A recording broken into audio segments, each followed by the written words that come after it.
राधे राधे महाराज जी। महाराज जी, मैं अत्यंत दुखी और परेशान हूँ। बार बार आने वाले बुरे विचार, ईर्ष्या, गुस्से और कुछ ही मिनटों में आध्यात्मिक विचलता आ जाती है। मैं अच्छा इंसान बनना चाहती हूँ पर मन ये बार बार गिरा देता है। नाम जप करने का देखो, ये प्रयास ना समझा जाए कि हमारी बुराई कही जाती है। लक्षणों से पता चलता है कि हमारे द्वारा पाप कर्म हुए हैं।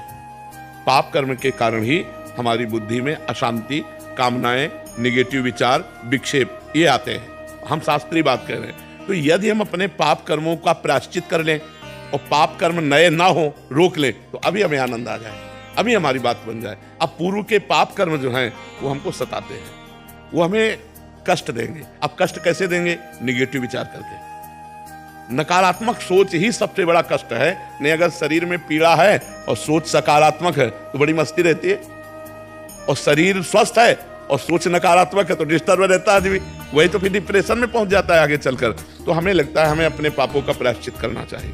बार बार उस बात का स्मरण करके जलन पैदा करना और भगवान का नाम जप करना और आगे से वो पाप ना करना, तो बढ़िया बात हो जाएगी। अब हमारी बात को अन्यथा ना लेकर के अपने जीवन को अच्छाई की तरफ ले चला जाए।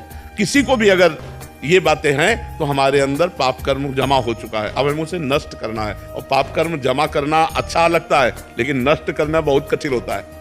एक आदमी का एक अपराध आजीवन कारावास, 5 मिनट की घटना और पूरे जीवन नरक भोगो, जेल।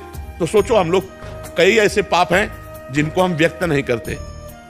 भ्रूण हत्या, गर्भ हत्या या कई ऐसे अपराध हैं जो हम गुप्त रख जाते हैं और वही गुप्त अपराध हमारे हृदय को जलाते हैं। तो हमें चाहिए कि गलती सबसे होती है, हम अपना प्रायश्चित करें, भगवान नाम जप करें, आगे से कभी ऐसा गलत नहीं करेंगे, ऐसा नियम लें तो हमारा जीवन आनंदमय हो जाए।